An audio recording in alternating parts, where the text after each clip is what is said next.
sur la vision que le Seigneur a mis sur notre cœur pour l'Église ici et la région. Amen. On a un leitmotiv qui est ici en haut, croyant restauré au service de la communauté pour Christ. Qu'est-ce que ça vous dit, vous, là? Cette phrase-là, qu'on a sur toutes les communications qu'on fait. Je pense que c'est important de s'attarder un tout petit peu à ça, parce que chaque mot a de l'importance. Qu'est-ce que ça vous dit?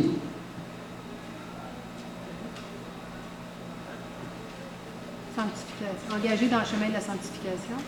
OK. Premièrement, quand on parle de croyant, c'est pas un croyant n'importe quoi, c'est évidemment un croyant en Dieu et en Jésus-Christ, bien sûr, qui est restauré. Donc, en effet, il y a une question de sanctification dans la restauration. La restauration, ça veut dire la guérison. On a eu le cœur du Père avec l'équipe de Belgique. C'était dans le but de recevoir de la restauration. On en a tous besoin. Et on en a tout le temps besoin. Si tu penses que tu es restauré et c'est fini, là, c'est quelque chose de continu, ça, la question de la restauration. Et au service de la communauté. Au service des gens humains. Oui. Les gens qui sont autour de nous. On ne parle pas de la communauté de Saint-Malachie nécessairement. On parle de beaucoup plus large que ça. Donc, on est au service de la communauté. Ça veut dire ça, sois attentif aux gens autour de toi. Est-ce qu'ils peuvent avoir besoin? Parfois, c'est juste un encouragement. C'est formidable de faire un encouragement à une personne qui en a besoin. Je peux te garantir que tu vas être béni si tu fais ça. Amen? Donc, tout ça pour Jésus, pour la gloire de Dieu. Toujours, on le fait toujours en Jésus. Amen. Ça va-tu pour ça? On avait mis 5 points, 5 engagements de la part de l'Église, OK, pour vous aider à atteindre cette vision-là, pour nous aider, parce que je fais partie là-dedans aussi. Premièrement, annoncer l'Évangile, qui est à la fois libérateur, transformateur aux gens de notre région. La région est grande ici. OK? Amen. Deuxièmement, former des disciples qui recherchent la guérison, la sanctification, l'engagement et la maturité spirituelle. Amen. Amen. Développer la louange. Vraiment, moi, je suis béni de la louange ici. Je peux vous dire, là, vraiment, on a un temps de louange vraiment assez unique. Puis les gens qui viennent de l'extérieur nous le disent. Fait qu'on rend grâce à Dieu pour tout ça. C'est pas nous autres. Mais c'est sûr qu'en quelque part, certains payent le prix. Amen. Hein? Alléluia. Donc, parce que Dieu cherche les adorateurs qui l'adorent en esprit et en vérité. Maintenant, développer la mentalité du royaume de Dieu. Ça, pour développer ça, il faut trouver notre identité en Jésus-Christ. Amen? Yes. Je vais vite un petit peu, mais mettre en commun et faciliter l'exercice des dons spirituels reconnus par notre assemblée. Évidemment, c'est 1 Corinthiens 12, 27, 28. Alléluia. Et approfondir nos racines hébraïques en étudiant la parole et les mettre en application en célébrant les fêtes que l'Éternel a prescrites à son peuple, surtout les fêtes qui disent à perpétuité. Amen? Alléluia. Est-ce que vous avez des questions là-dessus? C'est important de comprendre la vision, parce que si on passe à côté de la vision, évidemment, là, j'étais un peu vite. Il y a des aspects qu'on aurait pu développer beaucoup, mais chacun de ces aspects-là, on les développe tout au cours de l'année, à travers la prédication. Amen? Alors, ce matin, mon but, c'est de nous préparer à la réunion spéciale la semaine prochaine. Parce qu'il va y avoir des choses qui vont être partagées. Et le but, le titre, c'est être intentionnel. C'est quoi ça, intentionnel? C'est être conscient, rester ferme, volontaire, brave et délibéré. Autrement dit, être décidé. Décidé pour Christ, avant tout. Amen. Décidé, donc, être intentionnel. Et je vais vous dire que j'ai été inspiré beaucoup par Yvan Carluet, qui en a certains peut-être qui est allé parce que je l'ai envoyé à tout le monde. Mais c'est une inspiration que j'ai, mais je pense que j'ai rajouté des choses et j'ai été plus dans certains aspects, parce qu'écoute, c'est 5 vidéos de 1 heure à peu près, là, ça fait que je ne peux pas emmener ça bien qu'à matin, je ne vous en pas, je ne tiendrai pas 5 heures ici. Alléluia, il y en a qui vont avoir faim. Alléluia. Amen. Donc, être intentionnel, vivre intentionnellement. Donc, on va commencer avec marcher maintenant. Marcher. Comment est-ce qu'on marche de façon décidée? Amen. Moi, je suis bon là-dedans. Je marche toujours décidé. On va aller dans Exode 17. On va regarder pas mal tout le chapitre 17 et une partie du chapitre 18, qui nous dit: toute l'assemblée des enfants d'Israël partit du désert de Sin. Bon, qu'est-ce qu'il y a en Exode 17? Qu'est-ce qui s'était passé avant? Il y en a qui le savent. Qu'est-ce qui s'est passé avec le peuple de Dieu avant Exode 17? Oui, ils ont été libérés de l'esclavage en Égypte. Et là, ils étaient en marche vers le pays promis, où coule le lait et le miel. OK. C'est important de peut-être remettre ça en perspective. OK. Donc, ils partent du désert. Selon les marches que l'Éternel leur avait ordonnées. J'aime ça. Hey, ils écoutent ce que l'Éternel dit. Ce qu'il leur donne, ils le font. Et ils campèrent à Réphidim, où le peuple ne trouva point d'eau à boire. OK. Alléluia, Jésus. Seigneur, on te remet ce temps de partage de ta parole. Viens toucher nos cœurs, à chacun d'entre nous, afin que nous soyons renouvelés en toi, renouvelés dans notre vie pour notre vision, renouvelés dans notre aussi engagement face à l'Église. Seigneur, je m'efface de là, je te laisse toute ta place. C'est dans le nom de Jésus que je te prie maintenant. Amen. Alors, Seigneur te dit ce matin, sors de ton désert. Évidemment, avec son maître. C'est lui qui va te sortir du désert. Mais sors de ton désert. Sors de tes paradigmes. On a vu ça il y a quelques semaines, les paradigmes. C'est tout ce qui vient contre nous, qui nous empêche d'être ce qu'on devrait être en Jésus-Christ. Et marche. Dieu est un Dieu de mouvement. Dieu veut qu'on se mette en marche. Fais quelque chose pour ton Église. Amen. Attention de décider où tu vas sans Dieu. Ça vaut la peine de s'arrêter et de lui demander: Seigneur, c'est où tu veux que j'aille? C'est quoi que tu veux que je fasse? Vous savez, Abraham, Moïse, Joseph, Daniel, Paul ont tous eu à quitter l'endroit où ils étaient pour aller ailleurs. Gaëtan et Nancy vont partir pour le Kenya. Maryse et Claude vont partir pour le Mexique. Moi et Victor vont partir pour le Bénin. Chacun d'entre nous, il y a quelque chose que le Seigneur nous demande. Et on se met en marche. Amen. Mais avec lui. Vous êtes d'accord avec ça? Amen. Maintenant, il y a Jonas, comme on l'a vu il y a quelques semaines aussi, qui lui, il a décidé d'aller à l'opposé de ce que Dieu l'appelait. On sait qu'est-ce qui s'est passé avec Jonas. Hein? Il a fini par comprendre. Il a passé par une étape plutôt lugubre. Dans le ventre du grand poisson. Donc, le peuple de Dieu a quitté son esclavage. Puis là, il se dirige vers le pays promis. Maintenant, on peut se poser à chacun d'entre nous certaines questions. C'est quoi ma mission? Où est-ce que je dois agir de façon intentionnelle, de façon décidée? Seigneur, c'est à quoi tu m'appelles concrètement? Quelle direction je dois prendre? Pour qui est-ce que je prends mes décisions? Pour Dieu ou pour moi? Pour les autres? Pour qui? C'est important ça aussi. À qui es-tu appelé à donner la main d'association?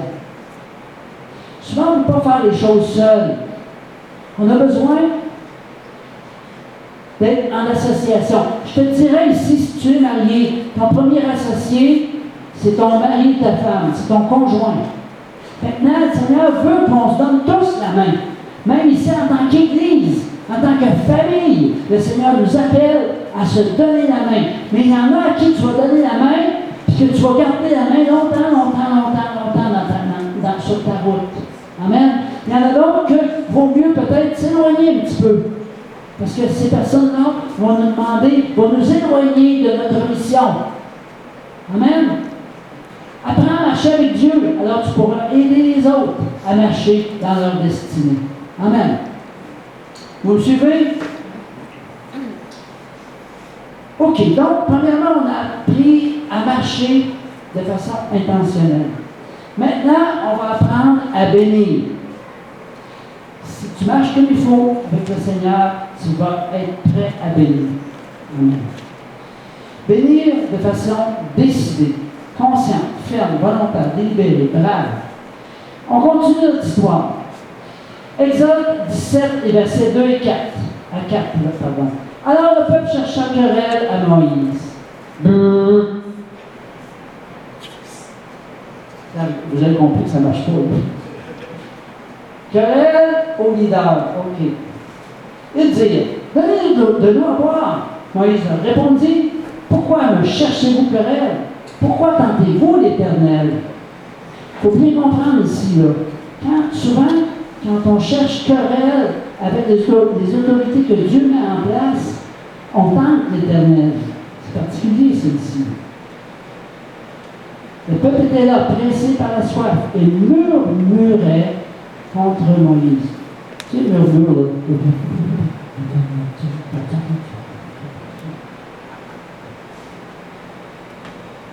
Il disait, pourquoi nous as-tu fait monter hors d'Égypte? Et blablabla. Bon, on va passer. On va aller un petit peu plus loin avec ça. La question de querelle. C'est quoi ça de la querelle? La querelle, c'est lutter, rivaliser. Ça peut être physique, ça peut être avec des mots. C'est défendre sa cause. Plaider en sa justice. J'ai oublié le ça, là. C'est porter plainte. C'est ça, la querelle. De quand date le dernier jour, sans te plaindre, sans murmurer, sans critiquer? Analyse-toi, là. Sérieusement.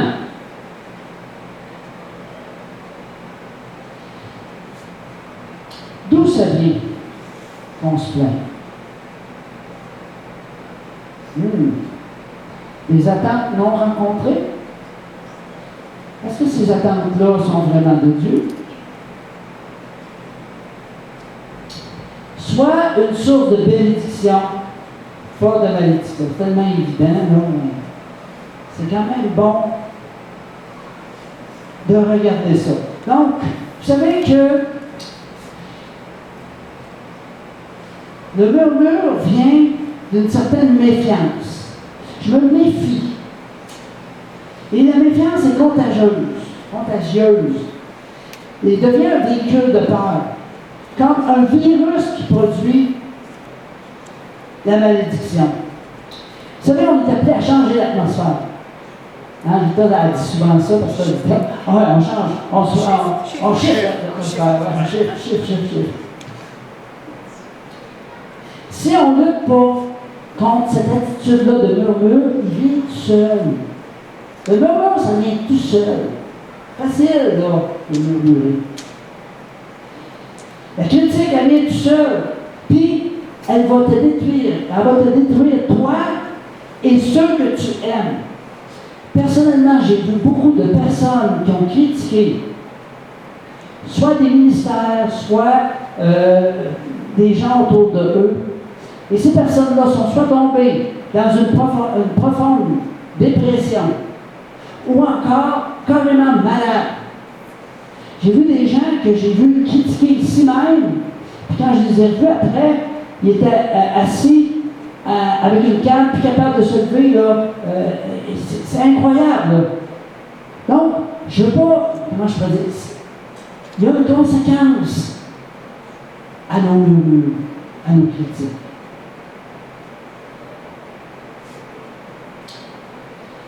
Amen. Il y a quelqu'un qui a déjà dit, probablement, revenir en arrière ne te fera pas avancer.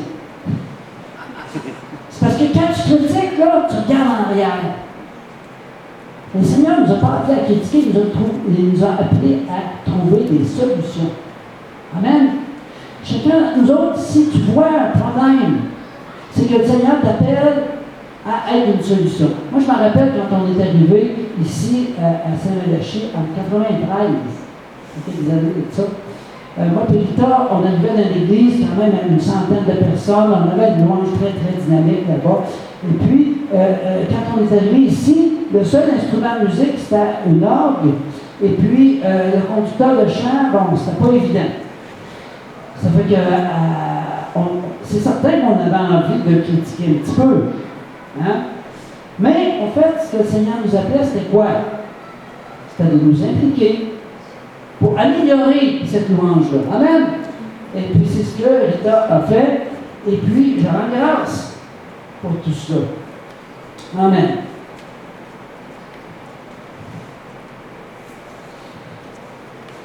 Au fait, critiquer les ministères, c'est équivaut à tenter Dieu.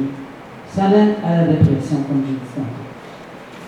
Arrête de pointer du doigt le problème, trouve des solutions. On continue. Exode 17, à partir du verset 5. L'Éternel dit à Moïse. Au fait, finalement, je vais le raconter plutôt que de le lire, là. Il dit à Moïse, regarde, prends le bâton que je t'ai donné, puis va cogner le rocher, puis il y a de l'eau qui va surgir. On sait que Moïse a désobéi, il a donné 2 coups de bâton sur le rocher, parce que probablement qu'il était déçu et vraiment frustré de se faire critiquer. Et finalement, il n'est jamais rentré dans le pays promis à cause de ça, semble-t-il.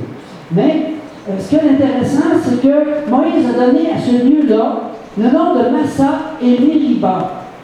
Parce que les enfants d'Israël avaient contesté et parce qu'ils avaient tenté l'Éternel en disant « L'Éternel est-il au milieu de nous ou n'y est-il pas ?» Alors Massa, ça veut dire provocation et Mériba, querelle. C'est quelque chose, hein? Alors, ce passage-là nous appelle vraiment à former une famille soudée ensemble, qui sont capables de se parler, de communiquer et de régler les problèmes au fur et à mesure. Amen. Donc, confiance est contraire de défiance. Et ça, la défiance mène à la crainte, à la méfiance. Amen. Donc, être amer, frustré, impatient, broyé du noir, gâche ton pays promis. Vous savez qu'ils ont passé un petit bout de temps à tourner en rond dans le désert. Et ça n'est pas, comment je pourrais dire, c'est certainement relié à leur attitude de murmure et de critique. Le bon pays que Dieu a prévu pour toi. Ouais, le Seigneur a prévu un bon pays pour chacun d'entre nous. Alléluia. Dans Jacques 3, 18, ça nous dit le fruit de la justice est celui dans la paix, par ceux qui recherchent la paix. Est-ce que tu es connu comme un artisan de paix ou une usine à troubles? À embrouille, à confusion.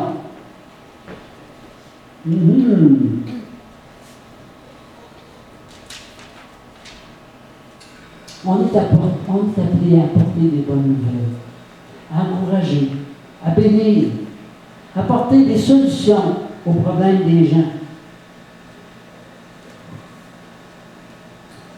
Cherchons-nous la confusion ou les connexions?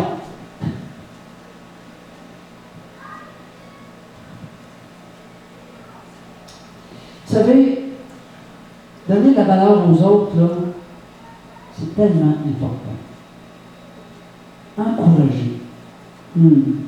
Vraiment. Les personnes les plus meurtries ont besoin de quelqu'un qui les encourage, qui les aime inconditionnellement, comme Jésus le ferait. Ça commence par ton voisin, ta voisine, même dans ta propre famille, tes enfants, ton conjoint, tes conjoints. Puis ça continue un peu plus loin, au travail, aux études.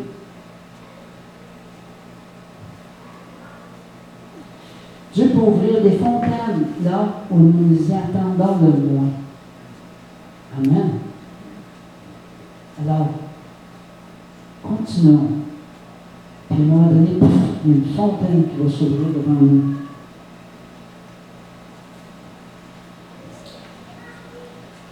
Reconnaître la valeur des autres, c'est mettre en évidence l'œuvre de Dieu en eux. C'est important tout ça, là. La question de s'encourager. OK, donc maintenant, après avoir marché et béni de façon inconditionnelle, de façon décidée, maintenant, on va regarder combattre. On va connaître ce sujet-là tantôt. Combattre, donc, intentionnellement. On continue dans Exode 17:8. Amalek vint combattre Israël à Réphidim. Alors, on va apprendre ici comment être victorieux. C'est de combattre avec l'aide de Dieu. De choisir aussi nos combats. C'est pas tout ce qui vient devant toi que tu dois combattre. OK? C'est important ça aussi, cet élément. Amen.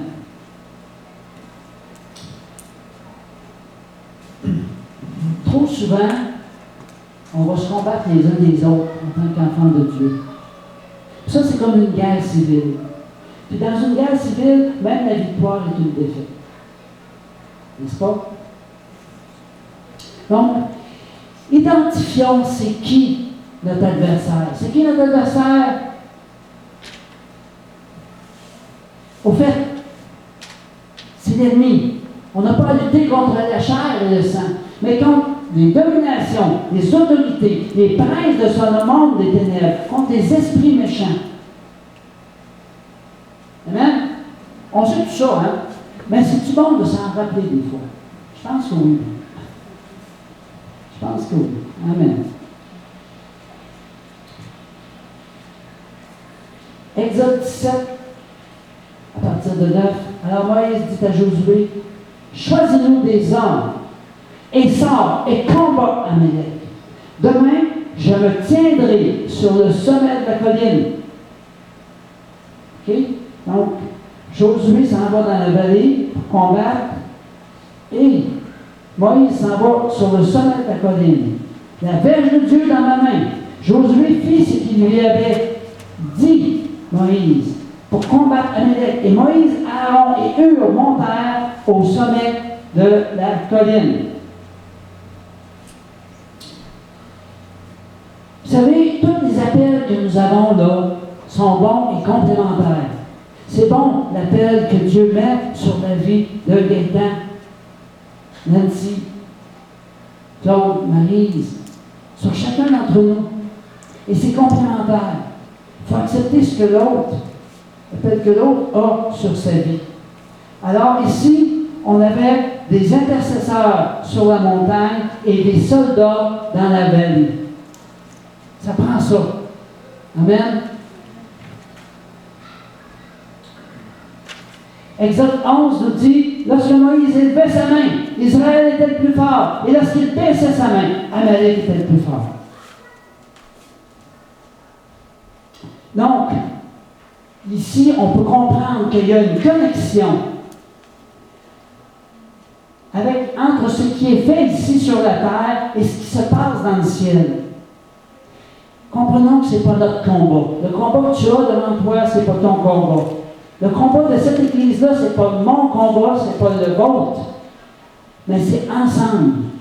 Chacun à la place que Dieu nous place, qu'on va faire illuminer ce flambeau-là. Il y a un Dieu dans le ciel qui agit pour ceux qui combattent dans la vallée. Amen. Discerne Dieu comme celui qui combat pour toi. Discerne l'importance de tes frères et des sœurs. Réalise-le et agis. Alléluia. Les versets 12 maintenant et 13. Les mains de Moïse étant fatigués, prirent une pierre qui était assise sous lui, il s'assit dessus. Aaron et Hur soutenaient ses mains, l'un d'un côté et l'autre de l'autre. Et les mains restèrent fermes jusqu'au coucher du soleil. Et Josué vainquit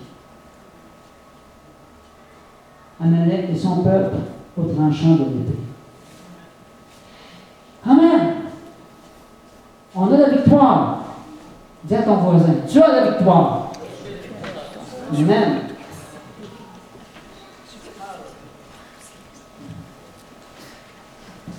Les versets 14 et 15 nous disent, l'Éternel dit à Moïse, écris cela dans le livre, pour que le souvenir s'en conserve, et déclare à Josué que j'effacerai la mémoire d'Amalek de dessous les cieux. Moïse bâtit un autel et lui donna pour nom l'Éternel, ma bannière.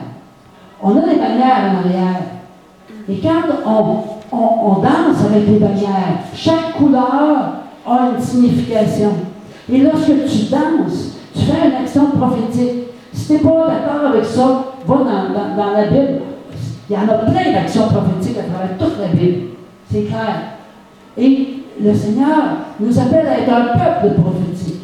Alors, quand tu prends le drapeau rouge pour le sang de Jésus, ben, tu l'agites en déclarant ou en faisant une action concrète.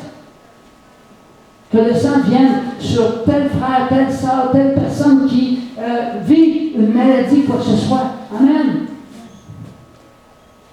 À chaque combat, Dieu a prévu de te révéler un aspect de sa gloire. Si tu as un combat aujourd'hui, il y a un aspect de sa gloire qui va te révéler. De la même façon que Job avait entendu parler de Dieu, mais qu'après il a dit, je l'ai vu. Amen. Et vous savez, la louange avec les bannières, ça peut se faire de façon personnelle, pour moi, à la maison, mais ça peut se faire aussi, évidemment, comme on le fait ici dans l'Église, pour l'avancement du royaume de Dieu dans la région. Amen. Alors c'est beau, c'est grand, c'est puissant, c'est prophétique. Nancy nous a emmené cet aspect-là dans notre Église ici. Et je suis béni. Merci Nancy. Merci. Amen. OK. Maintenant, après avoir marché, avoir béni et combattu intentionnellement, de façon décidée, maintenant, je sais que le Seigneur nous appelle à nous unir de façon intentionnelle. Amen. S'unir. Décider de s'unir et de faire confiance à Dieu et aux autres. Moïse était tellement concentré sur son ministère de l'Église, ou en tout cas, moi j'ai mis l'Église ici, je sais bien que c'est dans l'Ancien Testament, mais qu'elle a oublié son appel d'apôtre. Moïse était en train de régler tous les problèmes de tout le monde, puis il ne formait pas personne pour faire la job à côté. Ça, c'était son appel d'apôtre qui aurait dû rentrer dedans. Puis c'est un incroyant qui l'a amené à réaliser ça. C'est quand même spécial. Amen? Exode 8, 14. Le beau-père de Moïse vit tout ce qu'il faisait pour le peuple. Et il dit, que fait-il là avec ce peuple? Pourquoi sièges-tu seul? Et tout le peuple se tient-il devant toi depuis le matin jusqu'au soir? OK.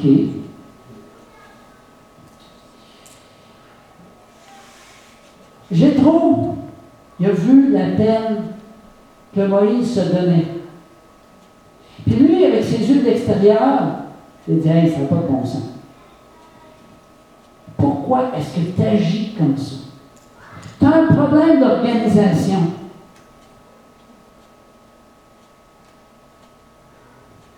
Ta bonne volonté, ton travail ne suffisent pas. Dieu veut t'aider à t'organiser. Amen? Je pense qu'on est rendu là.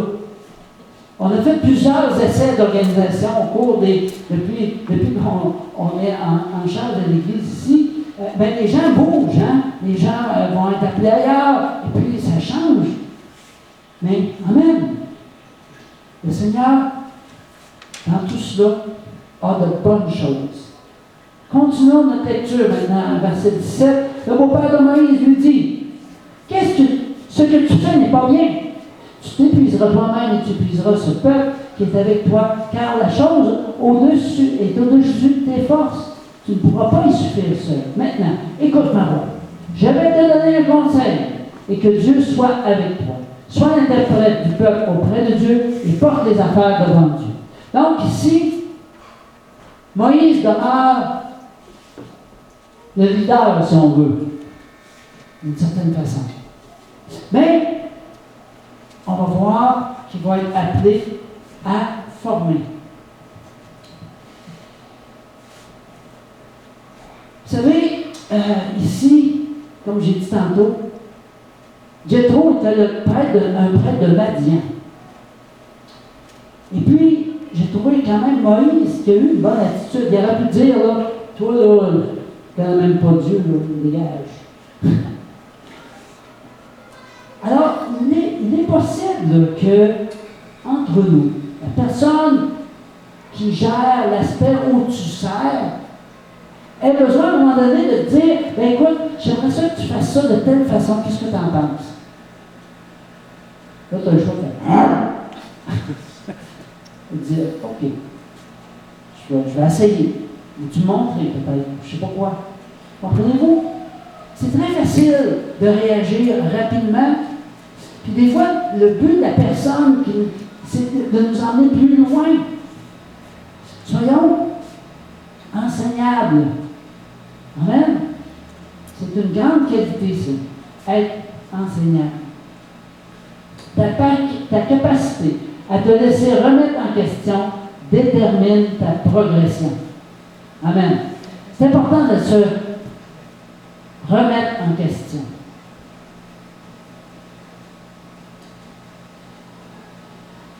Donc, tout changement est déstabilisant.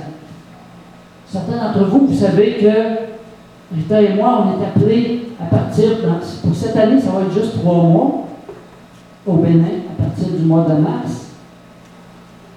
Éventuellement, ça va être un peu plus longtemps. Les choses changent. Mais ce que je ressens, c'est que pour le moment, je vais rester enseignant ici à l'Église. Je vais gérer à distance, mais vous n'aurez jamais un manque de ministère ici. Vous allez avoir une diversité de ministères qui vont venir ici à chaque dimanche. Et vous allez être bénis, je vous le garantis, on va être bénis. S'il faut, il y aura quelqu'un de l'extérieur qui va nous parler via, ça peut être nous, Rita et moi, mais ça peut être aussi Yves, Liliane, ça peut être Rick, ça peut être Pasteur Georges, parce que c'est en même temps sa réunion, mais comprenez-vous là que ce que je ressens en ce moment, c'est qu'on doit continuer. Évidemment, tant qu'il n'y a pas de relève, il faut bien continuer. Hein? Amen. Puis on vous a tellement encore qu'on ne peut pas non plus se faufiler. Mais une chose certaine, c'est que Dieu va préparer une suite des choses et que chacun, si on prend sa place, il n'y aura pas de manque. Tu peux dire Amen. Amen. Il n'y aura pas de manque. Alléluia. Donc, on est appelé à modifier notre organisation. Amen. Et on va le faire. Pour faire face à ce changement-là, on doit s'unir, que chacun reconnaisse son don et donc son appel. Souvent, le don est en lien avec l'appel. Qu'est-ce que le Seigneur t'appelle à faire ici dans l'Église? Il ne t'appelle pas juste à venir les dimanches pour t'asseoir à ta place. Puis on a des beaux exemples de ça. On a Georges, ça ne fait pas si longtemps que ça qu'il est au milieu de nous. Puis il a eu à cœur de servir à travers la louange. Zouli, même chose. Amen. Martine comme diacre. Herman, Martine comme diacre. Amen. C'est beau, tous les dons que le Seigneur nous donne. Amen. En passant, on va avoir besoin de faire un ménage cette semaine parce qu'on a loué la salle samedi prochain. Fait que venez me voir ceux qui sont disponibles pour venir faire un petit coup de ménage cette semaine. J'ai oublié de le dire tout à l'heure dans les annonces. Amen. Pour faire face au changement, donc, nous devons nous unir, comme j'ai dit tantôt. Donc, concentre-toi sur le cœur de ta mission, de ton appel. Automatiquement, tu vas aider dans l'Église. Automatique. Tu as ton appel qui est plus spirituel, mais tu as ton appel aussi pour garder cette Église-là en vie. Amen? Il y a deux aspects. OK, maintenant.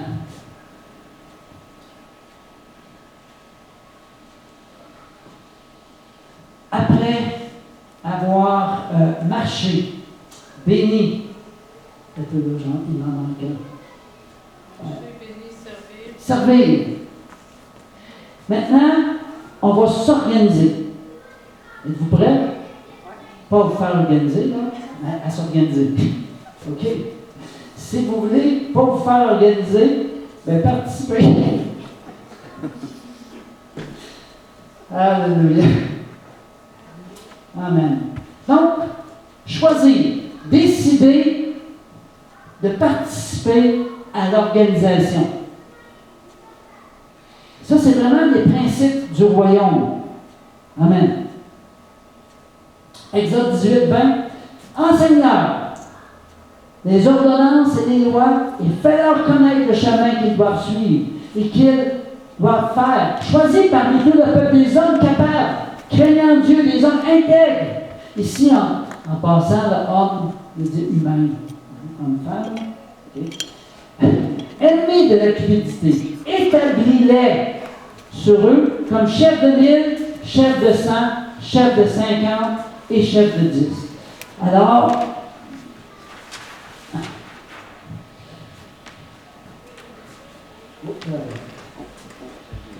je suis au bout de mon film.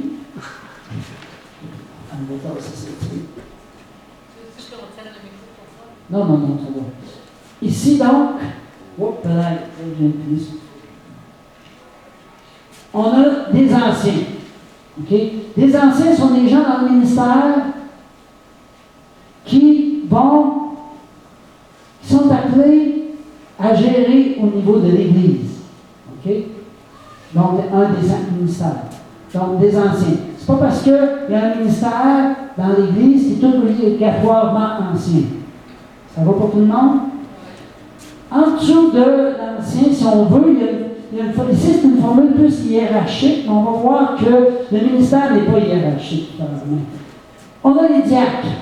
Les diacres vont servir dans différentes tâches, que ce soit le ménage, au niveau du son, au niveau de la musique, au niveau de la comptabilité, etc., au niveau du bâtiment.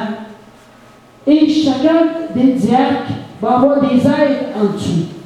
Et dimanche prochain, l'après-midi, on va vous demander c'est quoi que tu veux faire. Où est-ce que tu veux aider?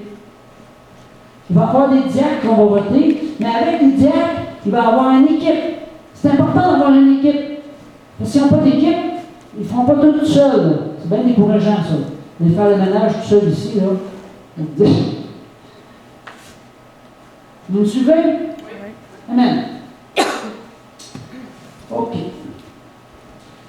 Les événements extraordinaires se produisent seulement si vous en attribuez le mérite aux autres. Ça, c'est John Maxwell qui a dit ça.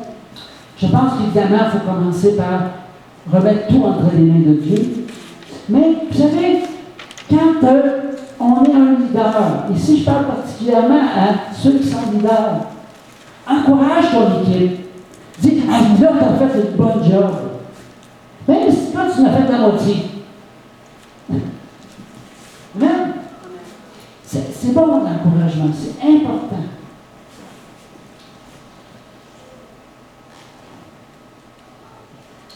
Nous ajuster les uns aux autres, être prêts à relever les défis, à nous dépasser. Les versets 22-23, qu'il juge le peuple, on est dans le chapitre 18, là.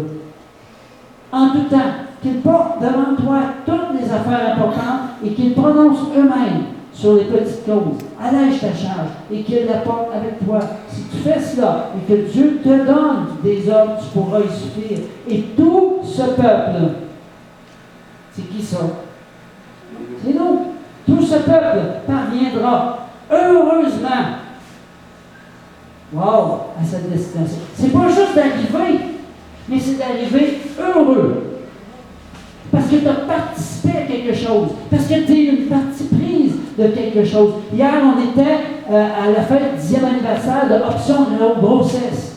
D'ailleurs, on vous salue. Parce que, oui. Je l'ai fait dernière minute. Oui, Marie-Ève, bon, en tout cas. Et c'était leur 10e anniversaire. Ça fait 10 ans qu'ils aident des femmes qui ont l'intention d'avorter à garder leur enfant. C'est extraordinaire ce qu'ils font, ces gens. Ils sont venus nous bénir ici il y a quelques années. Moi, je trouve ça extraordinaire ce qu'ils font. Et c'est bon. Hier, là, ils ont reçu des encouragements. À nous partager comment il y a des années où est-ce que c'était vraiment très difficile de servir Dieu là-dedans. Sans sous. Ils n'ont pas beaucoup de sous. Je connais ça aussi, pas beaucoup de sous. Mais Dieu désire qu'on soit tous bénis dans le ministère dans lequel on est appelé. Les versets 25, 24, 25, Moïse écouta. Il est bien vieux. La voix de son beau-père. Et fit tout ce qu'il avait dit. Moïse choisit des hommes capables parmi tout le peuple. Il les établit. Amen.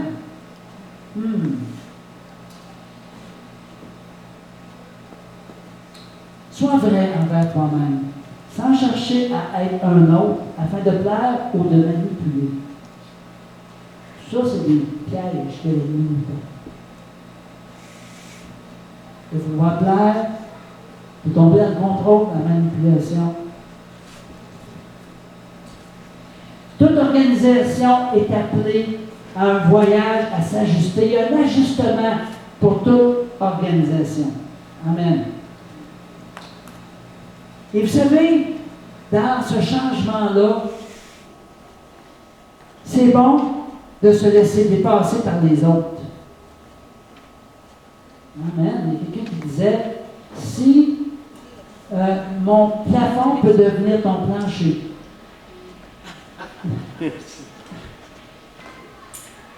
Ah oui, c'est intéressant. Permettre à l'autre de nous dépasser. Vous savez, le mot membre, tu sais, moi je fais partie des membres des Lions. Je paye ma cotisation puis je suis un membre. Savez-vous, moi j'ai vraiment réalisé ce qu'est vraiment un membre. Cette semaine, en préparant cette prédication-là, même que j'ai marqué participant pour le membership dans l'Église, parce que je trouvais que c'était plus précis. Mais membre, là, regardons ce que ça veut dire. Dans Romains 12, j'ai bientôt fini. Car comme nous avons plusieurs membres, on a-tu plusieurs membres? Ben oui, on a les mains, la tête, le dos, etc. Bon, dans un seul corps, et tous les membres n'ont pas la même fonction. Ainsi, nous qui sommes plusieurs, nous formons un seul corps en Christ. Et nous sommes tous membres les uns des autres. Puisque nous avons des dons différents, selon la grâce qui nous a été accordée, que celui qui a le don de prophétie l'exerce selon l'analogie de la foi. Que celui qui est appelé au ministère s'attache à son ministère. Que celui qui enseigne s'attache à son enseignement. Que celui qui exhorte à l'exhortation. Que celui qui donne le fasse avec liberté, que celui qui préside le fasse avec zèle, que celui qui pratique la miséricorde le fasse avec joie. Il y a tellement de diversité que si tu analyses les autres à partir de toi-même, tu vas te mettre à juger. La parole est claire là-dessus. Elle nous met vraiment en garde au niveau du jugement. Mais prends plutôt la diversité que nous sommes comme une richesse. Amen. C'est vraiment très, très riche, je trouve. Et dans 1 Corinthiens 12, ici, ça nous parle dans l'Église. Et j'aime beaucoup cette version-là. Parce que ce n'est pas hiérarchique. Le ministère n'est pas hiérarchique. Quand on organise le diaconat, là, il y a une certaine hiérarchie. Dans l'organisation, de prendre soin du bâtiment, de servir pour la louange, etc. Tout ça, oui, il y a une certaine hiérarchie. Mais, je pense que quand on regarde au ministère, ici, dans le ministère d'apôtre, qui, lui, va bénir les évangélistes, les docteurs, les prophètes et les pasteurs. Si on s'approche de l'apôtre, on va recevoir de lui. Et si toi, tu as un appel pour paître les brebis, tu veux donner un coup de main au pasteur, tu te rapproches du pasteur. Et l'onction va déverser sur toi.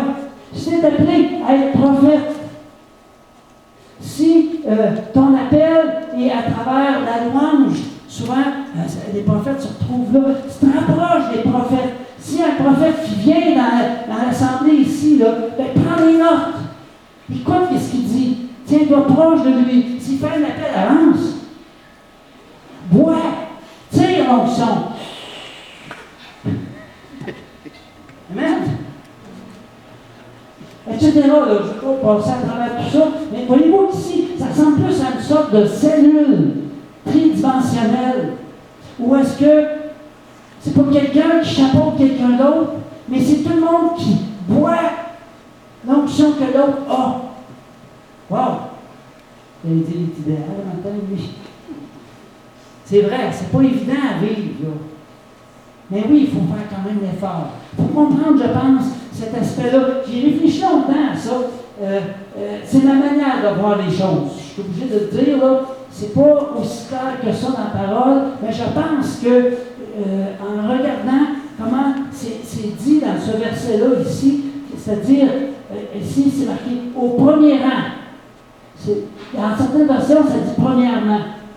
C'est pas une hiérarchie, c'est une. Attends un petit peu, comment on dit ça? C'est pas une hiérarchie, c'est chronologique. OK? Amen? Donc, c'est une sphère d'onction.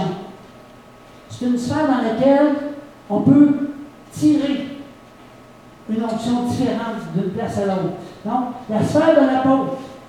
Au deuxième rang, les prophètes. Au troisième rang, ceux qui enseignent. Ensuite, il y a ceux qui font des actions extraordinaires. Puis ceux, ici on parle des miracles et des prodiges. Puis ceux qui ont le don de guérir. Puis il y a ceux qui aident les autres et ceux qui dirigent. Enfin, il y a ceux qui ont le don de parler en langue inconnue. Wow! C'est encore de la diversité, là. C'est extraordinaire.